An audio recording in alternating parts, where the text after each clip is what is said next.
My name's David Hanna and I'm the Chair of Inspiring Communities. I want to take a few moments to talk about one tool or framework we've found helpful in our work in Inspiring Communities when we want to deepen our understanding of community-led development and as it relates to family-centred work.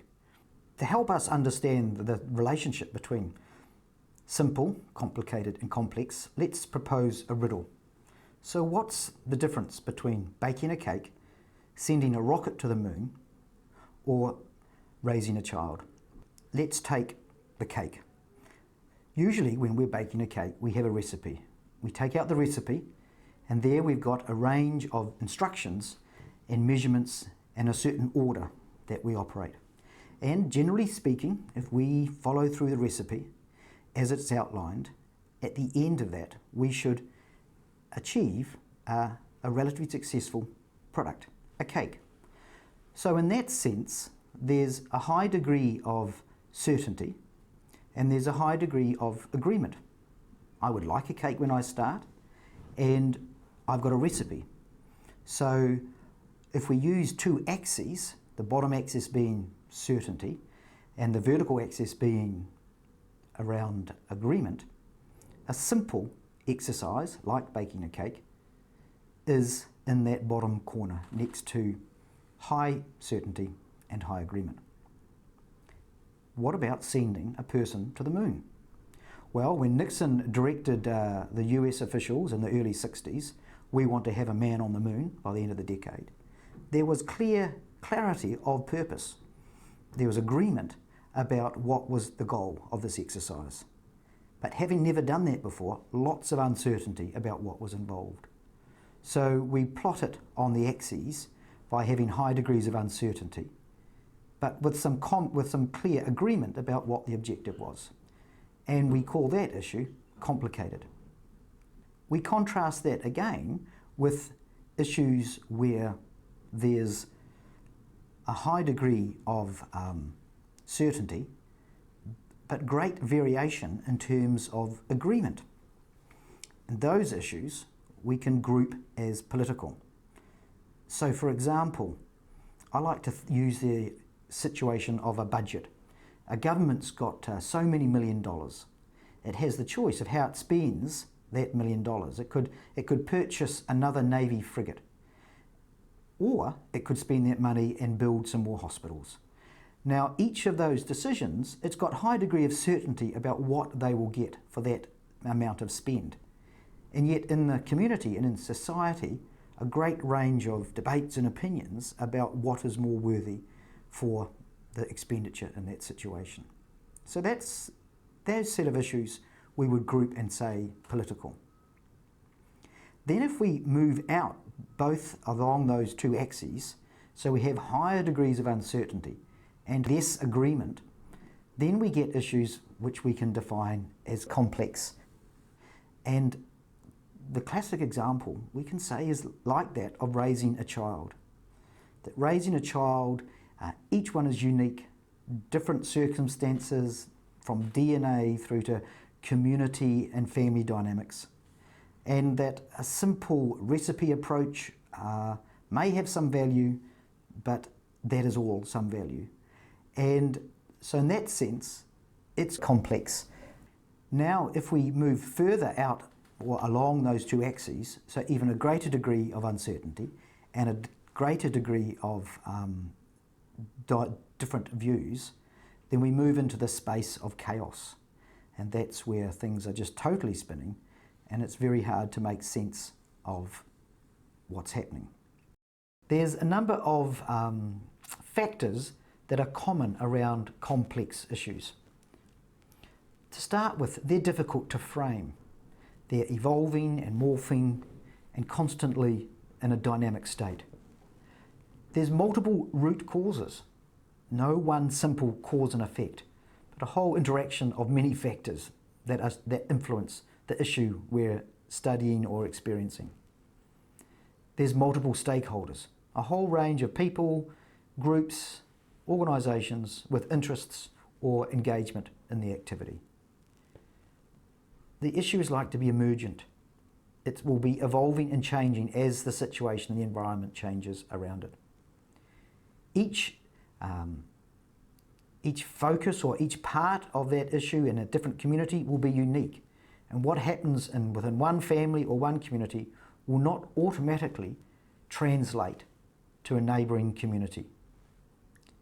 And lastly, the journey is full of paradoxes and contradictions and dilemmas, not things that fit neatly into either or approaches, but things that happen, that coexist, that may appear to be contradictory.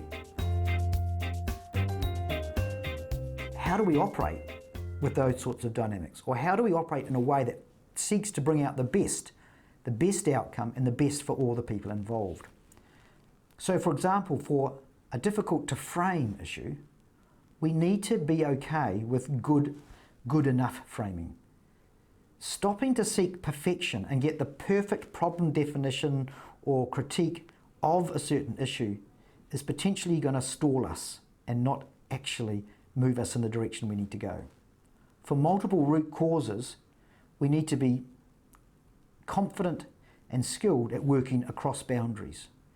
Within the process of family and children, we need to be comfortable working across educators, health professionals, finance people, peers, etc., etc.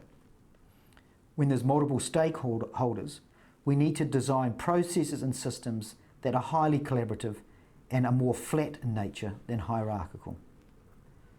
As the issues are emergent and constantly changing, we need to be skilled at adapting our learning as the process changes, so that the ability to have adaptive learning, to be constantly reflecting on what we're experiencing and what we're observing, and to then to sharpen our knowledge base by that practice is critical. For unique responses, for unique issues, we need to ensure that we're customising the responses. We're not just taking one experience off the shelf from one community or from one situation and blindly applying it in another context.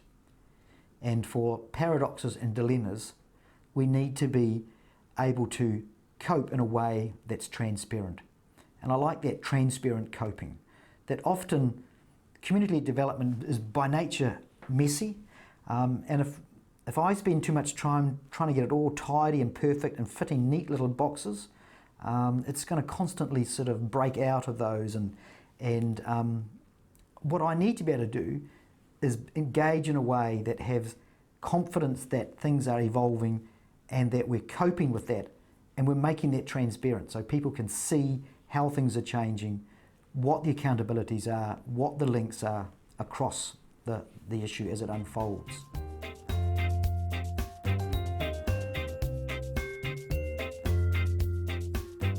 The vast majority of the work that I'm involved in community-led development and working with families is complex. There's a whole lot of stakeholders, it's constantly changing.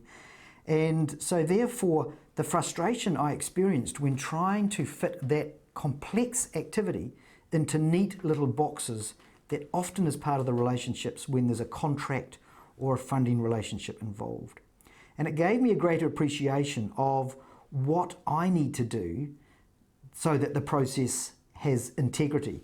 My learning is it can be potentially dangerous if we turn a complex issue into a simple recipe and somehow turn it into purely a checklist or do this in this order and you will get a well-functioning family, a successful school, etc., etc. And this framework helped me appreciate how all of those aspects all have some element of the truth and have a role in some way, maybe in some time in the life of a project. So yes, there's a role for practice guidelines and good practice. And yes, there's a role for political negotiating and compromise. And yes, there's a role for experts. All of those things are important. However, when we're dealing with complex issues, it's the learning by doing, it's the application, it's the applying that within a given context is the really critical. My hope is that by having a play, having discussions around these ideas and some of the things outlined in this, that you will craft it, you will take it and apply it and be involved in an adapted learning process. Our experience in Inspiring Communities is that's quite, at times challenging, but also exciting journey.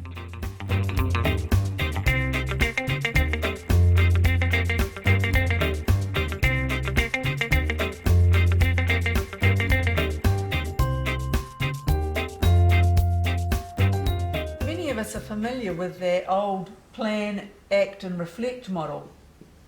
We plan what we want to do, we decide on what actions will support that plan and we take those actions. We reflect on whether the actions that we took actually achieved what we wanted, and then we replan, and we just keep on that cycle of plan, act and reflect. It's often occurred to me that there's a piece missing and I've never been quite sure where it was. It's actually a 4-stage process. It's that we need a vision, a clearly articulated vision about what we're seeking to achieve in the bigger picture. It needs to be a big vision. Then we can plan how we're going to achieve that big vision over time. There may be smaller projects within the bigger vision, but if we continue then to take those actions and then reflect on how those actions created outcomes towards the bigger vision, then we're on a much more sustainable and more proactive way to do this work. So that the big vision then becomes, as it goes around, each of those times a revisioning, because sometimes the vision needs to be shifted a little bit and moderated depending on the circumstances that are going on in our political and social environment. But it means then that if we're constantly holding this in our mind, and we can do it in a moment sometimes, going, does what this person is offering or wanting to have happen, does it fit the bigger picture? And if it does, then it means that all of those micro actions that we do down here continually feed across and keep creating the way in which we can interact and create the bigger vision for the longer term.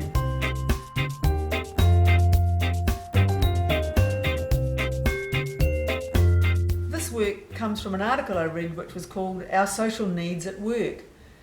And I realised that an easy way to remember it is that it's called Everybody Needs a Scarf. It's based on that we have a number of different needs in our lives rather than just our work. We need them in our relationships, at home, we need them in our working places, and an easy way to do it is to use it as an acronym. So each of these stands for 5 of those needs. We all need a sense of status. We need to know where it is that we stand in relation to others, and we need to have a sense of our place and that which we bring to all of our relationships. We don't feel good about ourselves if we don't have a sense of status and presence. We all need to have some certainties, and they can't be always guaranteed. But for instance, if I go to my board about an issue, I need to have some certainty that they'll listen to me, take me seriously, and hopefully take some action where I might not be able to. Just like a person who comes to the centre and might need some help or support, they need to feel confident and have some certainty that they'll be listened to, taken seriously. So there's a number of things which we need to have certainty. A stands for autonomy.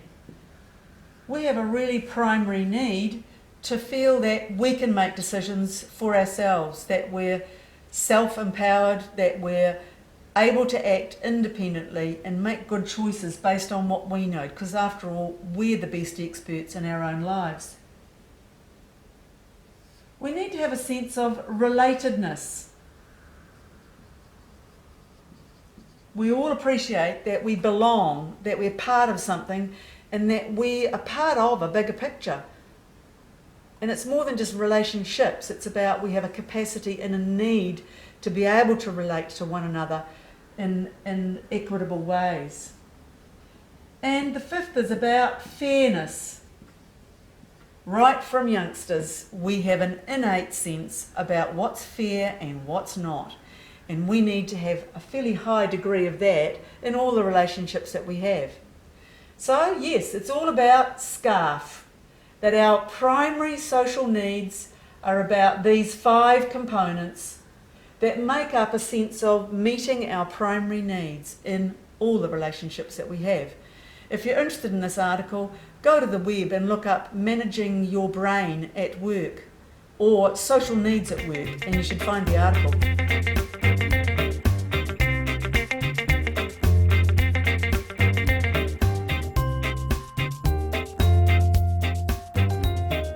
We've kept going back to the community and kept saying, what else? What else might help? And we're here to help facilitate. And that's our role as facilitators. And so we call ourselves the first stop. Penny's often referred to us as the first stop. So if there's something going on for a family, good or otherwise, come down here, talk to us about it. This might be a common experience for lots of others. It might be that an activity, a fun, recreational, social activity might come out of, I'd really like to be able to do tiddlywinks, badminton, swim, as well as I'm really struggling with my family and I'm not sure which bit to deal with first. And come, talk to us, be willing to share. Let's build some connections about other things that might help. The Families Commission's kindly described us as a warm and welcoming place, and that principle of being inclusive is very evident in the way we work, and we're very conscious of that and develop that as a quality we want to continue to express. And about being accessible. A good example of an accessible is if someone might come in and say, I understand that there's a counselling service here. So we're always willing to be interrupted even though we've got work to be going on with. So, I would, in that situation, just, immediately stop what I was doing and say, is it for yourself? And, just do some general questioning. But in that moment would be, so if you want to go ahead with this is our process. I'll send an email out to our counsellors who's available, they'll ring you. It's no form filling in, do you have a sense of what you might want to work on? So I can just give you an introduction to the counsellors. And there and then, within the space of 4 or 5 minutes, I may have typed up the email while they're there, so they know what I'm saying. So I'm very open and transparent about how to contact them and what the issues are. And by 2 or 3 days' time, that person will have got connected and possibly even have their first appointment within the week. That's accessible to us. That it isn't about, fill this form in or go away and come back tomorrow. It's like we do things in that moment. We're opportunistic.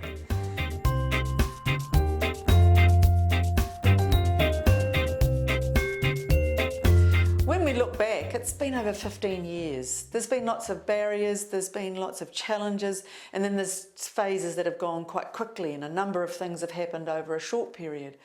It's a journey that's not in a straight line. It's evolved and morphed, and we've adjusted as we've needed to. So it's a very alive process. It's not just start here, go down there.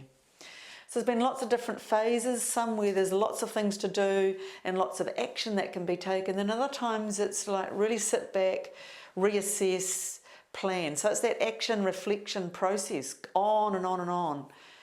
And it's required a lot of situational leadership, where someone might come in and make a suggestion about how it could happen, and realising that actually, yes, that's a good part of the next piece. That could have been the school, it could have been Mark, it could have been a teacher, it could have been a community person saying about or reinforcing something that needed to happen. It could have been something that the association took on. So sometimes it's about timing and about recognising that this person and what they're saying fits with this vision, and recognising that sort of connection that can be made that just feels like it fits. It is a big jigsaw that slowly over time gets put together. So it's about being open to opportunities that this conversation might be the one that just takes this thing the next step. But it is about holding a clear vision about where you want to go and what the bigger shape of what you're trying to create is clear enough in your mind to see where those small things that arise fit or don't fit. So it's underpinned by a really clear philosophical way of working and a sense of holding the whole in our minds about who are the different stakeholders, the different people that are part of this process and that can contribute in the micro level, but also can help hold that bigger vision. Sometimes Mark and I made really important decisions and we made them quite quickly.